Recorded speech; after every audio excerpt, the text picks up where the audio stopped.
اللهم بارك على محمد وعلى آل محمد كما باركت على إبراهيم وعلى آل إبراهيم إنك حميد مجيد. سبحانك لا علم لنا إلا ما علمتنا إنك أنت العليم الحكيم. رب اشرح لي صدري ويسر لي أمري واحلل عقدة من لساني يفقه قولي. أما بعد فإن خير الحديث كتاب الله وخير الهدي هدي محمد صلى الله عليه وعلى آله وسلم. وشر الأمور محدثاتها وكل محدثة بدعة وكل بدعة ضلالة وكل ضلالة في النار.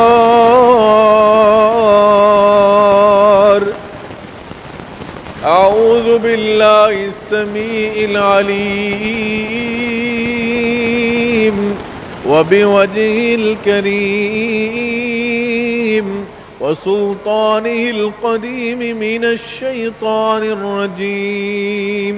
بسم الله الرحمن الرحيم.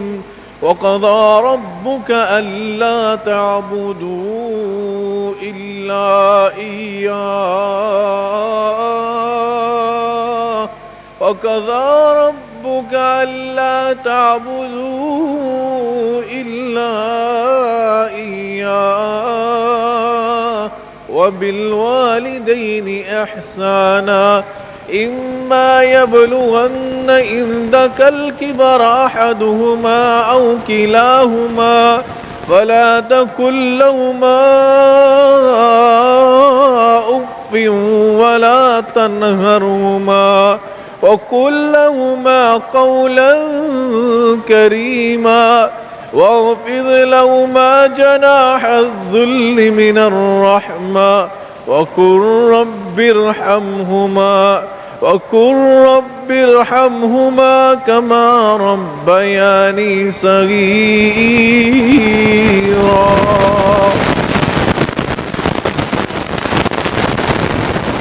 ہر قسم کی حمد و ثنا بزرگی بڑھتری بڑائی کبریائی اللہ رب العالمین کی ذات بابرکات کے لیے انگنت لاتعداد اور بے شمار درود و سلام سید الاولین و سید الآخرین ہم سب کے ہادی و رہنما جناب محمد الرسول اللہ صلی اللہ علیہ وآلہ آلہ وسلم کی ذات گرامی پر ہوں.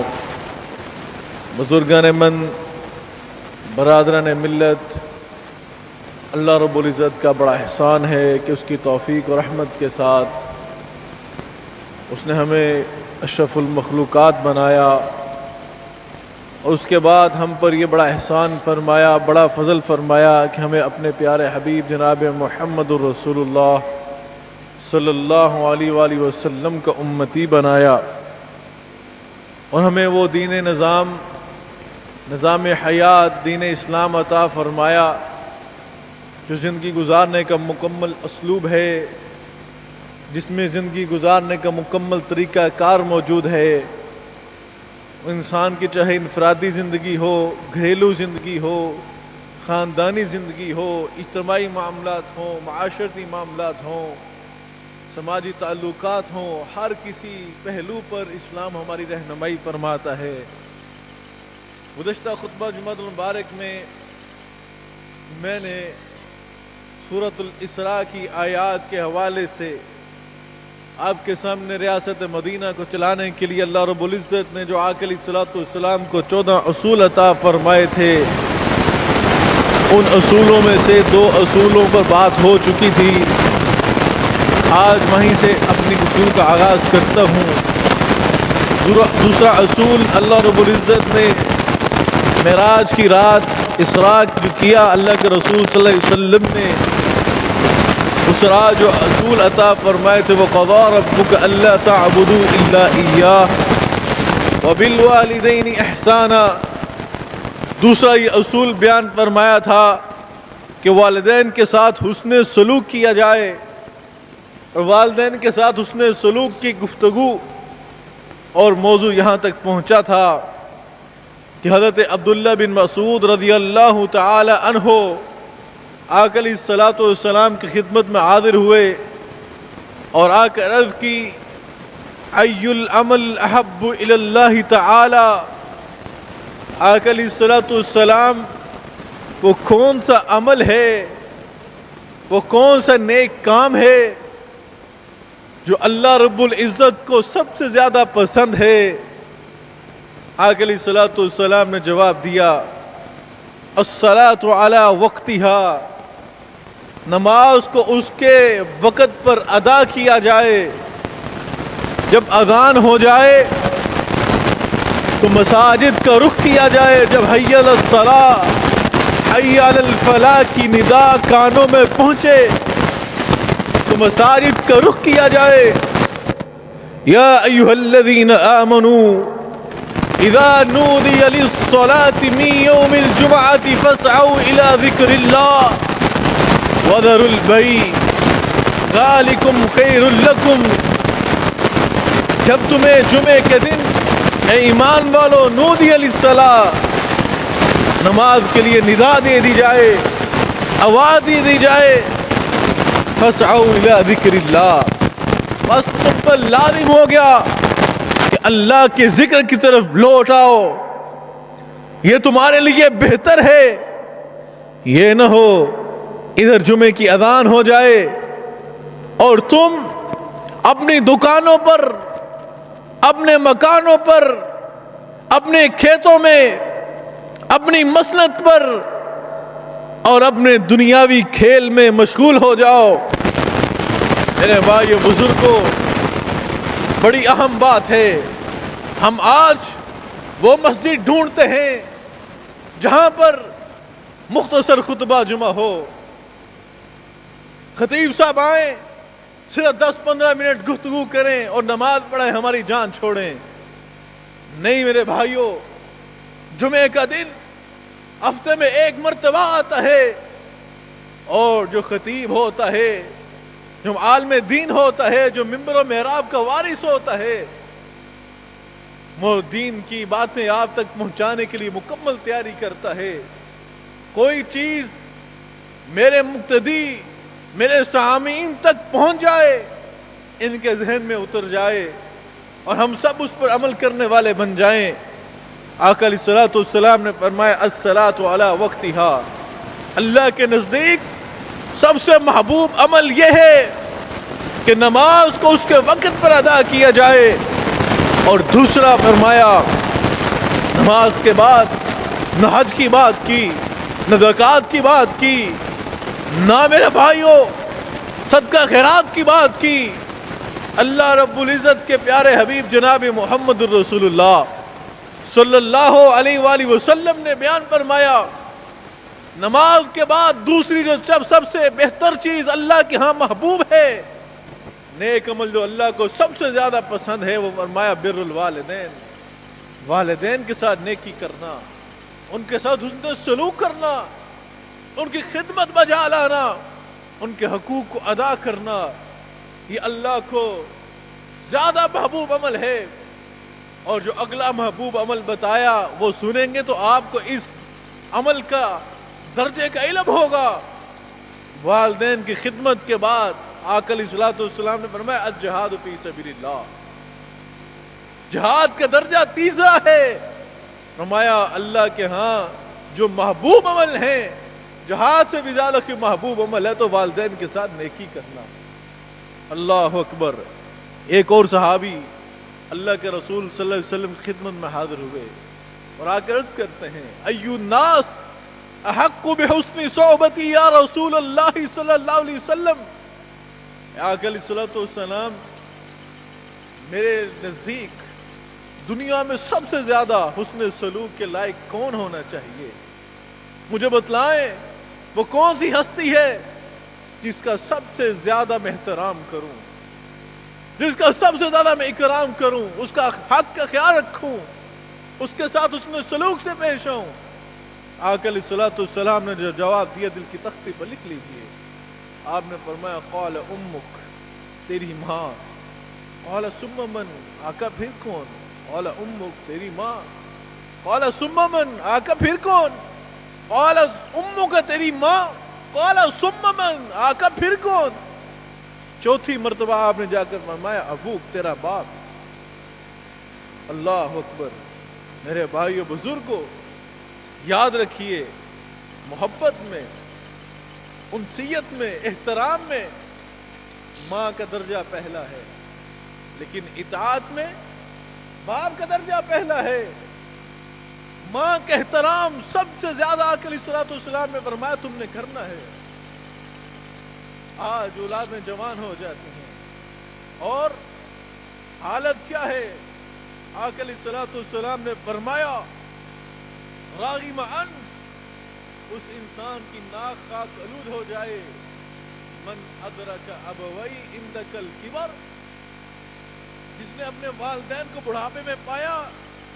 عندک الکبر احدہما او کلیہما فلم یدخل الجنہ، والدین میں سے کسی کو انسان بڑھاپے میں پائے اور ان کی خدمت نہ کر سکے، ان کو راضی نہ کر پایا، تو فرمایا فَلَمْ يَدْخُلِ الْجَنَّةَ، وہ جنت میں داخل نہیں ہو سکتا، وہ جنت میں نہیں جا سکتا.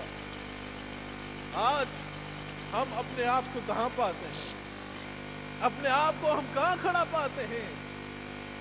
آج اولادیں جوان ہو جاتی ہیں لیکن حالت یہ ہے کہ والدین کے احترام نہیں کر پاتی، ان کے جو حق ہے وہ ادا نہیں کر پاتی. جو دین اسلام نے آپ کے ذمے کوئی فرائض لگائے ہیں آپ وہ پورے نہیں کر پا رہے. اللہ اکبر. ایک صحابی اللہ کے رسول صلی اللہ علیہ وسلم کی خدمت میں حاضر ہوا، آ کر کہ اللہ کے رسول صلی اللہ علیہ وسلم میں جہاد پہ جانا چاہتا ہوں. میں کہاں جانا چاہتا ہوں؟ جہاد پر. کتنا عظیم عمل ہے. آقا علیہ الصلوۃ والسلام نے پوچھا حی الوالدات، تیرے والدین زندہ ہیں؟ قال نعم، اللہ کے رسول جی زندہ ہیں. آقا علیہ الصلوۃ والسلام نے کیا فرمایا؟ فرض لوٹ جاؤ، واپس چلے جاؤ اور جا کے والدین کی خدمت کرو. فَإِنْ فَعَلْتَ ذَلِكَ فَأَنْتَ حَاجٌ وَمُعْتَمِرٌ وَمُجَاهِدٌ.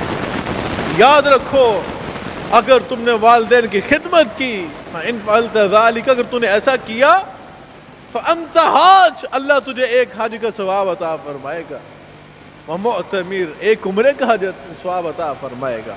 حج کا ثواب بھی، عمرے کا ثواب بھی. اور جو اگلی بات بیان فرمائی سنیے، فرمایا وہ مجاہد، اللہ تجھے اس نیک کام کی برکت سے جہاد کا ثواب بھی عطا فرما دے گا. یہ کوئی چھوٹا عمل ہے؟ یہ معمولی عمل ہے؟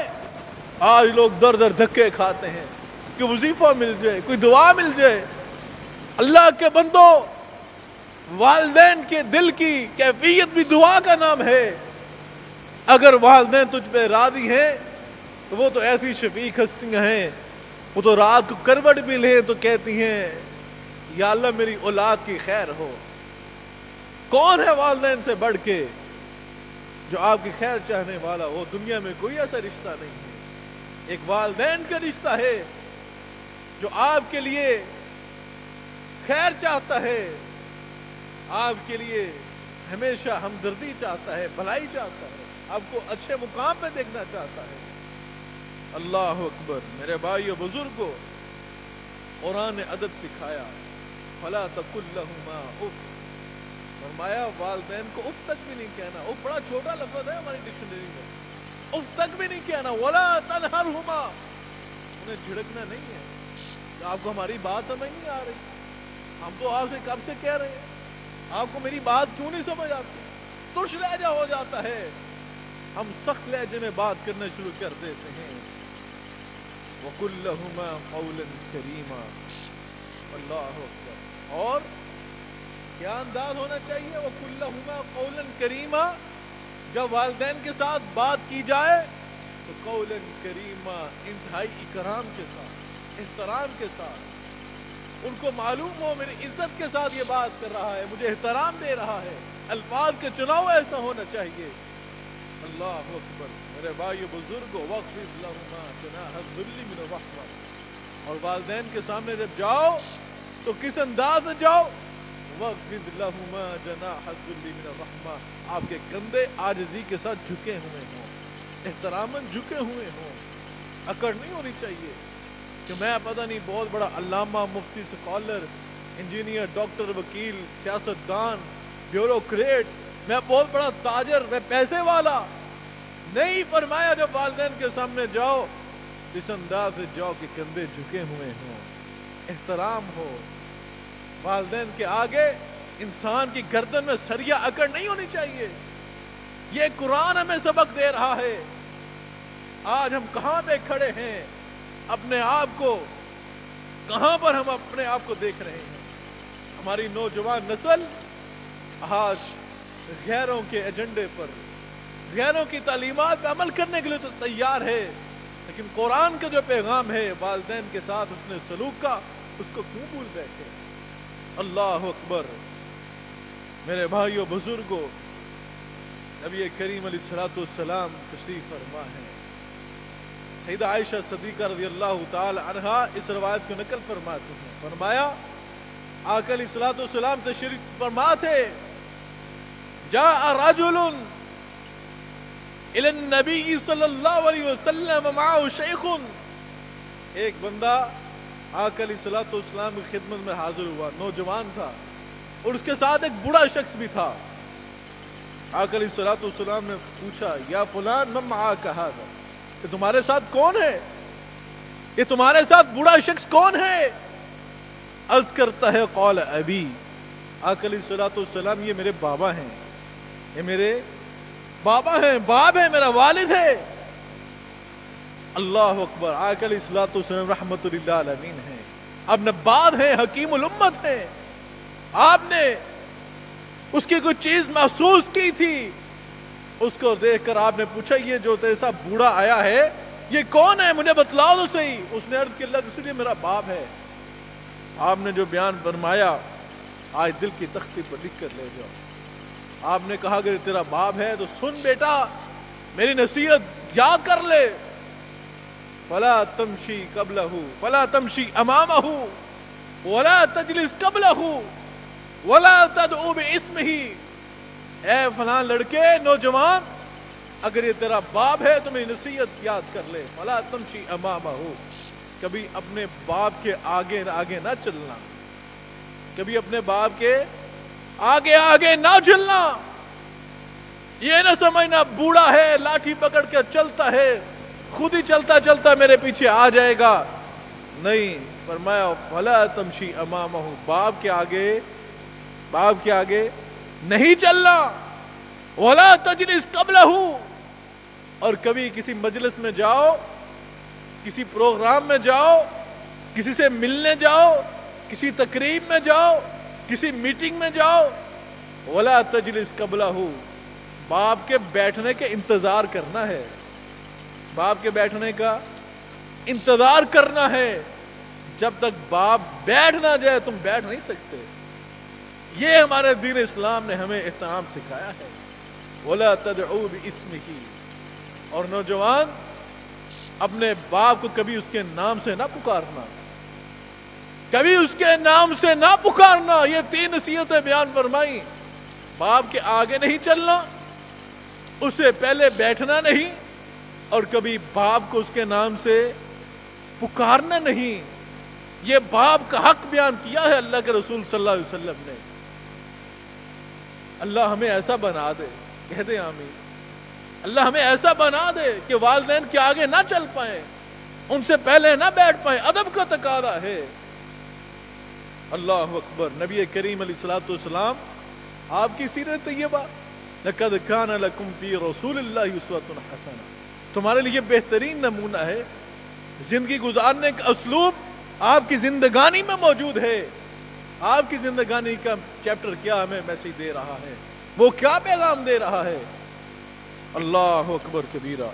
میرے بھائیو بزرگوں، آپ کی زندگی کا چیپٹر وہ یہ میسج دے رہا ہے۔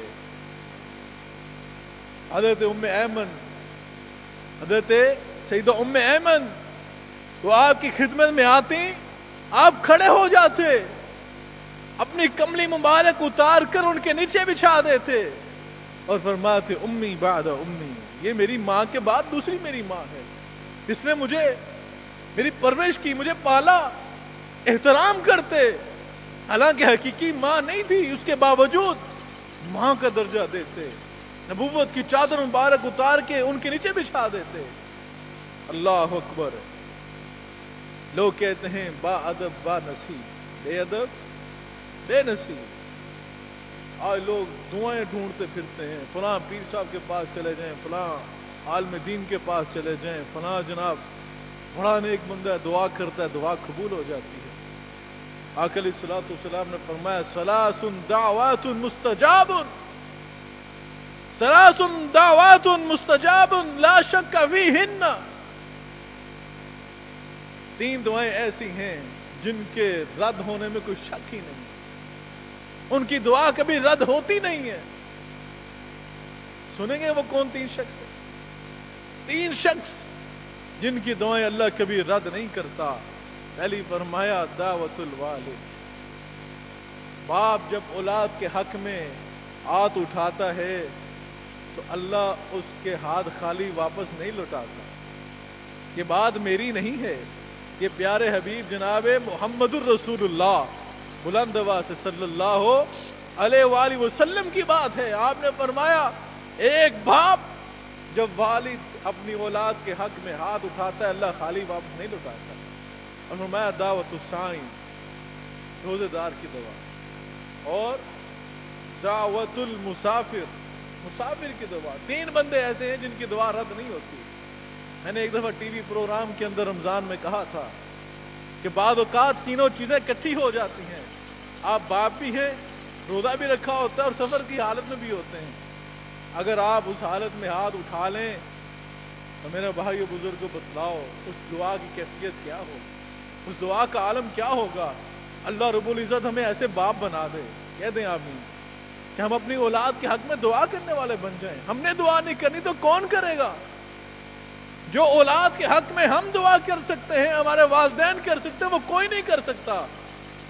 اس لیے ہمارے بزرگ کہا کرتے تھے کہ بعض اوقات والدین ہاتھ اٹھا کر دعا نہیں دیتے، ان کی دل کی کیفیت بھی دعا ہوتی ہے۔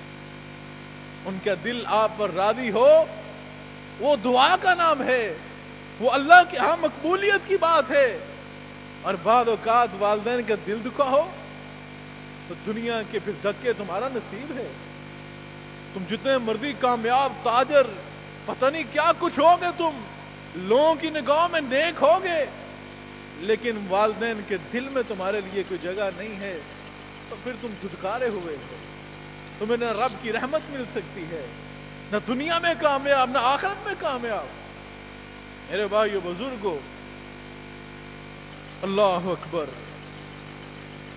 نبی پاک صلی اللہ علیہ وسلم کے پاس صحابہ بیٹھے ہوئے تھے اور اللہ کے رسول صلی اللہ علیہ وسلم سے عرض کی، اللہ کے رسول ایسا بد نصیب بھی ہے، ایسا کوئی بد نصیب انسان بھی ہے جو والدین کو براہ راست گالی دے؟ آقا علیہ الصلوۃ والسلام نے فرمایا تھا کہ والدین کو گالی نہ دینا بڑا کبیرہ گناہ ہے۔ صحابہ نے عرض کی اللہ کے رسول ایسا بھی کوئی بد نصیب ہے جو والدین کو گالی دیتا ہے؟ آپ نے فرمایا بالکل ایسا بد نصیب ہے جب بندہ غصے میں آ کر گالی دیتا ہے کسی کے والدین کو، تو گالی واپس اس کے والدین کو پہنچتی ہے۔ تو ایسا بد نصیب ہے جو والدین کو گالی دینے کا سبب بنتا ہے۔ اللہ اکبر۔ میرے بھائیو بزرگوں، آج ہمیں اگر اللہ کے سچے غلام بننا ہے، اللہ کے سچے غلام بننا ہے، نبی کریم علیہ الصلوۃ والسلام کے سچے امتی بننا ہے، تو ہمیں کیا کرنا ہے؟ وہ بالوالدین احسانا، ہمیں والدین کے ساتھ حسن سلوک کرنا ہے، ان کا احترام کرنا ہے۔ اللہ رب العزت سے دعا ہے کہ اللہ رب العزت ہمیں والدین کا سچا احترام کرنے والا بنا دے۔ اور انشاءاللہ العزیز اگلے خطبہ جمعہ میں جب والدین فوت ہو جاتے ہیں ان کے ساتھ کیسے اس میں سلوک کیا جا سکتا ہے، ان کا احترام کیسے کیا جا سکتا ہے، جو آپ کے ذمے ان کے فرائض ہیں وہ کیسے ادا ہوں گے، اس پہ بات ہوگی۔ اللہ رب العزت ہمیں عمل کی توفیق عطا فرمائے۔ وآخر دعوانا ان الحمد للہ رب العالمین۔